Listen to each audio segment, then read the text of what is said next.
My name's Suzy Jacobs, and it's wonderful to be at the Women's Expo.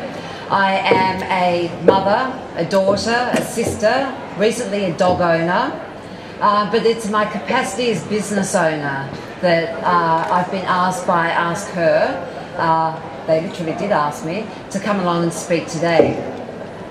I want to just acknowledge Ask Her. I've known Tina and Sandra for a year or so. I think what they do is fabulous, and obviously so does many other people, because they were recently nominated for an award. They were finalists. They didn't actually grab the award, but they will. I'm sure of that in the coming years. Sandra mentioned something about my business background, but I really want to share with you my own story. But before I do, I want to get a sense of who's in the room. So are people out there business owners? Business owners? Yeah, self-employed, business owner, absolutely. And are you currently networking in your business? You networking a little bit? And are you getting a return on your investment if you're networking? Because as small business owners particularly, well, for any business people, networking is integral, I feel, to our success. And I really want to share with you my version of Sandra's story. Because I don't know about you, but when I sit out there in the audience and I'm listening to someone talk, I like a bit of background information. So I wanted to give you my perspective and what has me standing here today. I come from a family of academics. Nobody was in business in my house, and in fact you didn't even talk about money because it just wasn't the right thing to do. Academics don't, it's uncouth.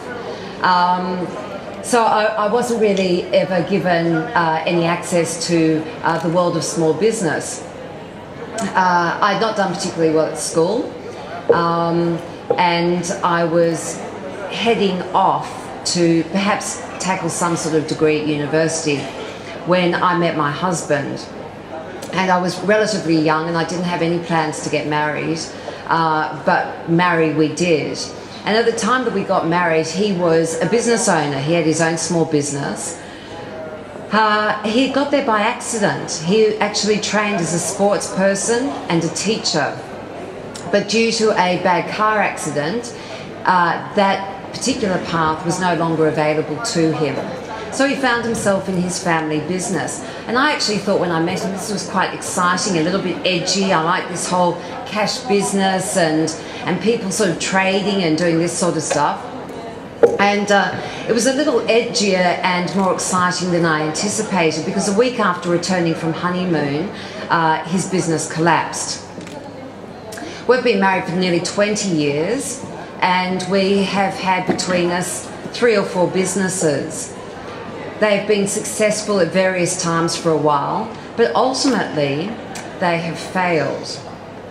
Now, I don't want you to be sitting there going, oh my God, poor thing, failure. I was reading a great quote by James Dyson, the inventor of Dyson vacuum cleaners, and he is quoted as saying that success is made up of 99% failure. So my husband and I worked out many ways how not to run a business. We moved on some time and we moved to London. We started another business over there. And at that time, as Sandra alluded to, I became very interested in women's health. And I was upset and intrigued how women became very disenfranchised with their health. And I decided that this is the interest I wanted to follow in life, and I went on to finally get a degree, many years after finishing school, in sports science. And I opened up my own boutique health business in London. And it was really about, my focus was debunking the myths and fallacies to do with diet and exercise, something that we're bombarded with daily on the front of magazines and newspapers.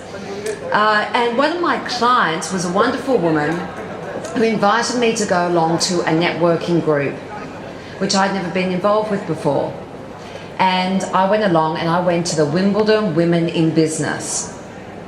And it wasn't a particularly effective networking group, but it was my introduction to this new world.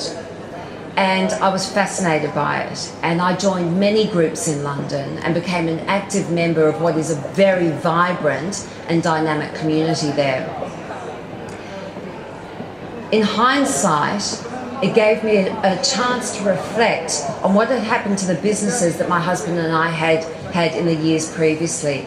And one of the big problems that I recognised for small business, micro, small and medium enterprise, is that we become very insular.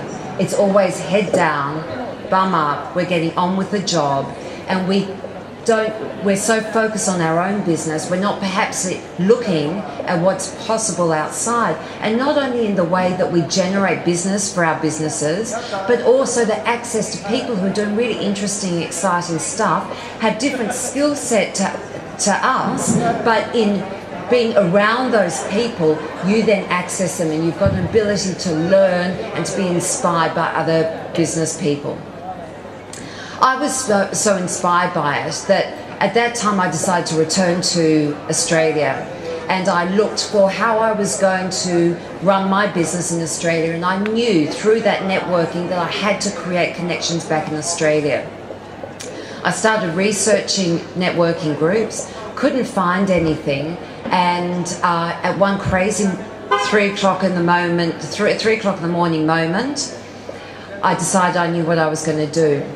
I had become a member of the Athena Network over in the UK, and I had access to a community of businesswomen that supported me, motivated and inspired me, gave me access to business and professional development, as well as generating business for my business. And I knew I was going to take the Athena Network to Australia. And that's what I did. And I tell you that to give you some perspective of what I bring to the table today. I bring to the table business success, business failure.